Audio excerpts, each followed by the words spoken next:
天狗日疫情严重，台南市府正积极稽查环境资清，其中安南区近一个月来确诊病例不断增加，安富里里内几百栋无人住的海山厝，自备袂网的资清死角，引起市府的重视。目前以我的里来讲哦，因为空污率过高哦，说政府跟包含区公所都协助，还有国有土地财产署协助，然后让我们这些空污该整理的、该清洁的都整理的蛮干净的，就尽量让这些病媒蚊不会去聚集到，然后积水处让它几乎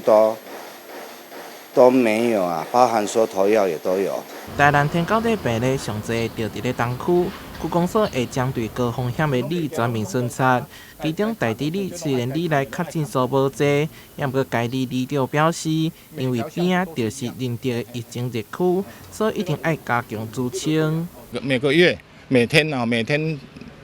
一直在指示在成长的时候，区长嘛呢真用心，包括咱各单位、环保局、卫生局。